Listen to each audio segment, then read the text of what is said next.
नीचे टीले के करीब से तीन आदमी गुजर रहे थे। उनके कांधों से बंदूकें लटकी थीं। वो एक जगह खुदी हुई जमीन में रुक गए। एक आदमी ने जेब से फीता निकाला और जरा परे जाकर जमीन की पैमाइश करने लगा।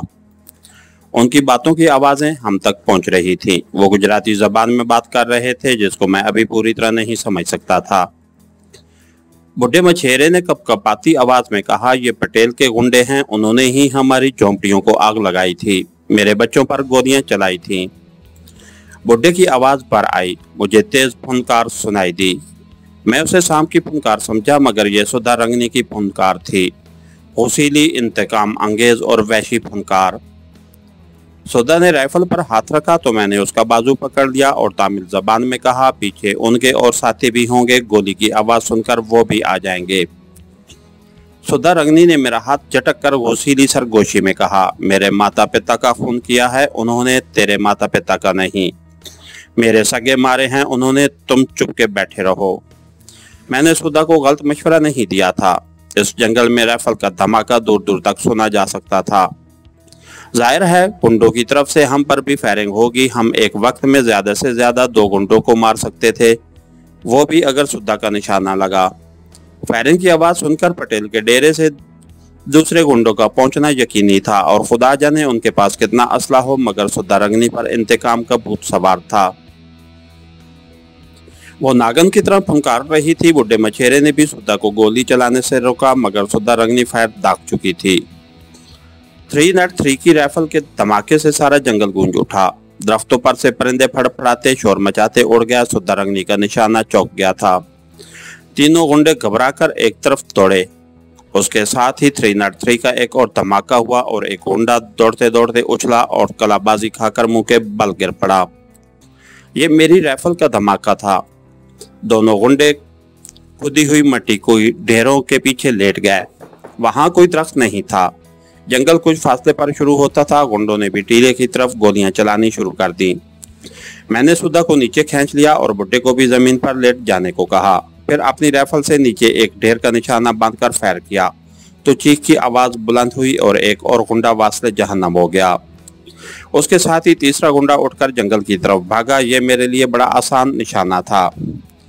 मेरी राइफल से तीसरी गोली निकली। धमाके से जंगल एक बार फिर गूंज उठा और तीसरा गुंडा भी अपनी जगह से 2 फुट उछला और जमीन पर गिर गया।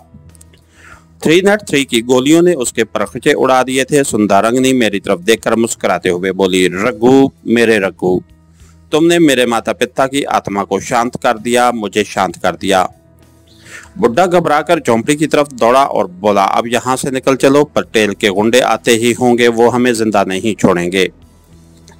वो झोंपड़े से अपना थैला गले में डालकर नीचे को दौड़ने ही वाला था कि मैंने उसे पीछे खींच लिया और तामिल जबान में कहा, खबरदार, झोंपड़ी में जाकर बैठो, हम मुकाबला करेंगे। सुधा रंगनी भी बूढ़े को डांट कर झोंपड़ी में ले गई और उसे सख्ती से हदायत की कि वो झोंपड़ी में लेटा रहे और बाहर ना निकले।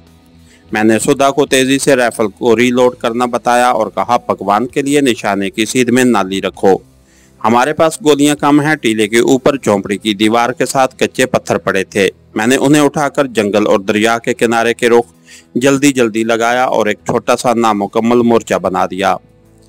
हमारे एक तरफ दरिया था। हमने राइफलों के चैम्बर गोलियों से भरने शुरू कर दिए और सेफ्टी कैच खींच लिए। हमारी निगाहें दरिया किनारे उस तरफ लगी थी जिधर से गुंडों को चल के आते देखा था। दिन का पहला पहर था। धूप चारों तरफ फैली हुई थी। हमें दूर दरिया किनारे के नारियल के दरख्तों के टेढ़े मेढ़े तने नजर आ रहे थे। फिर अचानक हवाई फायर हुआ। जंगल के बाकी मांदा परिंदे भी शाखों पर से उड़ गए। सुधा, होशियार, गुंडे आ रहे हैं। ये फायर गुंडों की तरफ से किया गया था। वो जंगल में फायरिंग के धमाके सुनकर पटेल के डेरे से मुसल्ला होकर अपने साथियों की खबर लेने निकल आए थे। वो अपने साथियों को पुकार रहे थे। उनकी तादाद 7 थी। उनमें से 4 के पास बंदूकें थी और 3 आदमियों के हाथों में छुरे पकड़े हुए थे। वो हमारे टीले की तरफ ही आ रहे थे। वो ऊंची आवाज में चला रहे थे, अरे रामदेव, अरे डीनू कहाँ मर गए। उन्हें नहीं मालूम था कि जिनको वो आवाजें दे रहे हैं वो वाकई जहन्नम रसीद हो चुके हैं। सुधा रंगनी मेरे कंधे से कंधा मिलाए बैठी थी। उसका सांप फुनकारें बनकर निकल रहा था। उसका सांप गर्दन में पड़ा था और वो अलग फुनकार रहा था। मैंने सुधा से कहा, जब तक मैं गोली न चलाऊं तुम मत चलाना। एक आदमी को अपनी बंदूक की नाल की सीध में लेना और घोड़ा दबा देना। सुधा रंगनी ने फुनकार ऐसी सांस निकाल कर एक लफ्ज को चबाते हुए कहा, बच्चे का नहीं, बच्चे का नहीं। मुझे उसकी तरफ से खतरा ही था कि जाने कब और किस वक्त गोली दाग दे। मैं चाहता था कि गुंडे और ज्यादा करीब आ जाएं और कम अज कम 3 बंदूक वाले गुंडे जरूर मेरी रेंज में हों। गुंडों ने जब देखा कि उनके साथी कोई जवाब नहीं दे रहे तो वो बिखर गए और झुक कर टीले की तरफ बढ़ने लगे। अब वो बड़े मोहतात हो गए थे, सिर्फ इशारों से एक दूसरे को आगे बढ़ने का कह रहे थे। मैंने एक बार फिर सुधा रंगनी को ताकीद की कि वो मुझसे पहले गोली न चलाए। गुंडों का रुख अब टीलों से कुछ हटकर उस जमीन की तरफ हो गया था जहां मट्टी खुदी हुई थी। ये बात उनके इल्म में थी कि उनके साथी जमीन की पैमाइश करने आए थे। अचानक एक आदमी ने चिल्लाकर कहा, डीनू की लाश पड़ी है रे। उन्होंने अलग अलग रहकर आगे बढ़ने की जो स्कीम बनाई थी वो इस आवाज के सुनते ही चौपट हो गई। वो अपने साथी की लाश की तरफ दौड़े और गैर इरादी तौर पर एक जगह इकट्ठे हो गए। बस यही वो लम्हा था जिसका मुझे इंतजार था। मैंने राइफल से निशाना बांधा और घोड़ा दबा दिया। धाई की आवाज से जंगल लर्ज गया, साथ ही भयानक चीख के साथ एक गुंडा गिर गया।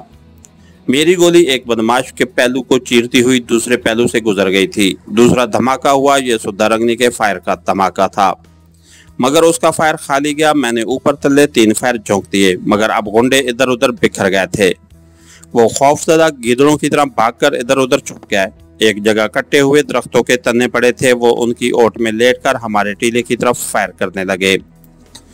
उन्हें मालूम हो गया था फायर टीले की तरफ से उन पर आ रहा है। मेरे लिए अब मुश्किल पैदा हो गई थी। टारगेट दरख्तों के तनों के पीछे था।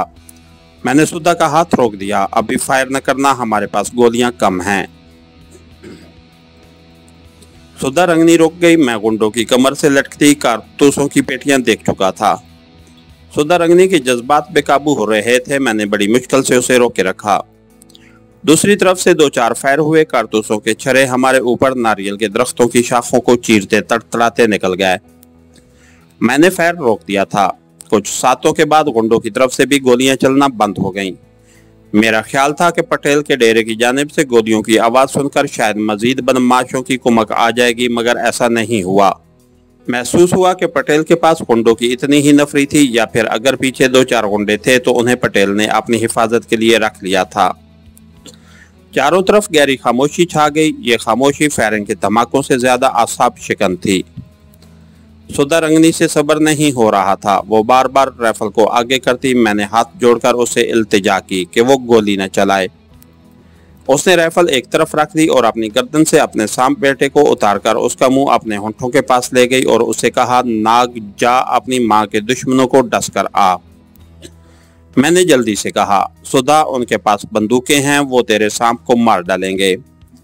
मगर इस दौरान सुधा रंगनी का सांप उसके हाथ से निकलकर फुनकारता हुआ बिजली की सी तेजी के साथ टीले के नशेबी झाड़ियों में गुम हो चुका था।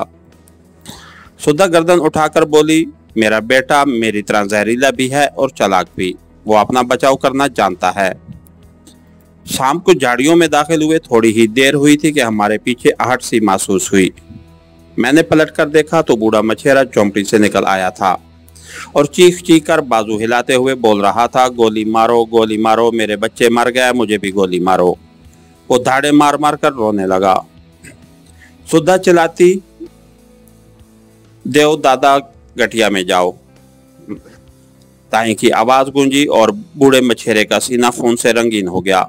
वो गुंडों की रेंज में था। बूढ़ा मछेरा आगे को गिर पड़ा। मैंने धड़ाधड़ 2 फायर किए, मगर गुंडे कटे हुए तन्नों की ओट में थे। सुधा ने लपक कर बुढ़े को उठाया। बुढ़े के सीने से रहा सहा खून उबल रहा था। उसकी गर्दन ढलक चुकी थी। सुधा रंगनी ने उसे वहीं डाल दिया। बुढ़ा मर चुका था।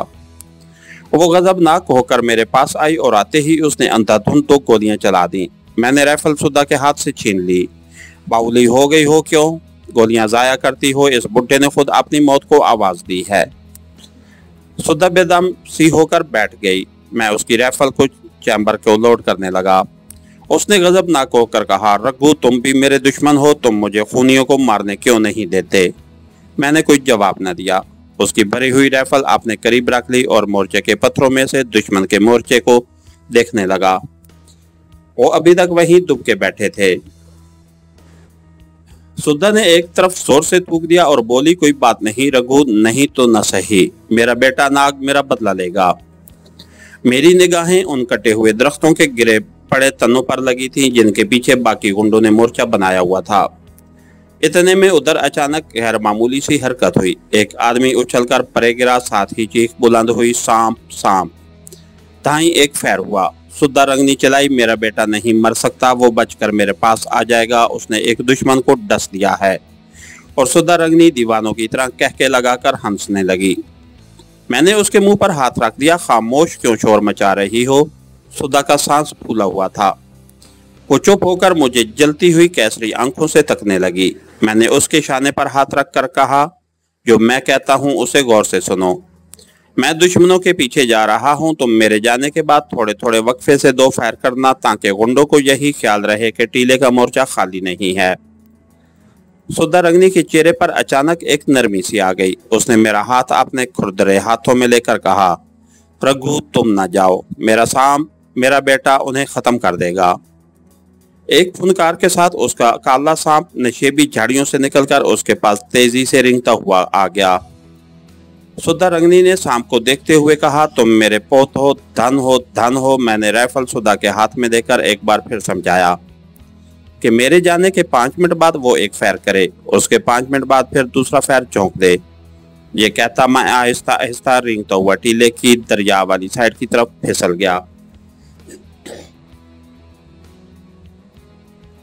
अब मैं सर से पांव तक कमांडो बन गया था और एक पाकिस्तानी कमांडो के आगे इन बुज़दिल खूनी गुंडों की कोई हैसियत नहीं थी। टीले से उतरते ही मैंने दरिया के किनारे किनारे शुमाल मशरिक की तरफ रेंगना शुरू कर दिया। मैं कोनियों के बल रेंग रहा था। भरी हुई राइफल और गोलियों का पाउच मेरी पुश्त पर था। बड़ी मेहनत और दुश्वारी से रेंगते रेंगते मैंने निसफ दायरे का एक चक्कर लगाया और जंगल वाली दरख्तों की कतारों की तरफ बढ़ा। ठीक उस वक्त टीले के मोर्चे पर से सुद्धा रंगनी ने फायर कर दिया। कटे हुए दरख्तों के पीछे से गुंडों ने भी जवाबी फायरिंग शुरू कर दी। उस फायरिंग से मुझे दुश्मनों की सही पोजीशन मालूम हो गई। सुद्धा रंगनी तो एक फायर करके खामोश हो गई, मगर नीचे से बंदूकों के धमाके जारी रहे। मैं इस शोर में ज्यादा तेजी से आगे बढ़कर मिट्टी की एक ढेर के अकब में आ गया। यहाँ से मुझे कटे हुए दरख्तों के पीछे छुपे हुए गुंडे नजर आने लगे।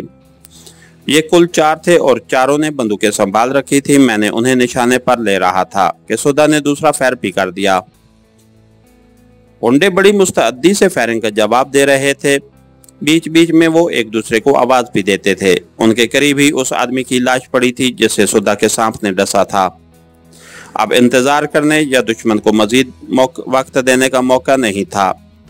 टारगेट बड़ा क्लियर था, अपनी जगह से बिल्कुल नहीं हिल रहा था। मैंने राइफल की नाली मट्टी के ढेर के ऊपर रखी, एक गुंडे को अपनी जिद में लिया, शिस्त बांधी और फायर कर दिया। गोली उसके जिस्म के पर खींचे उड़ाती दरख्त के तने में घुस गई। उसके बाद कमांडो ऐसी फुर्ती से दूसरा और फिर तीसरा फायर कर दिया।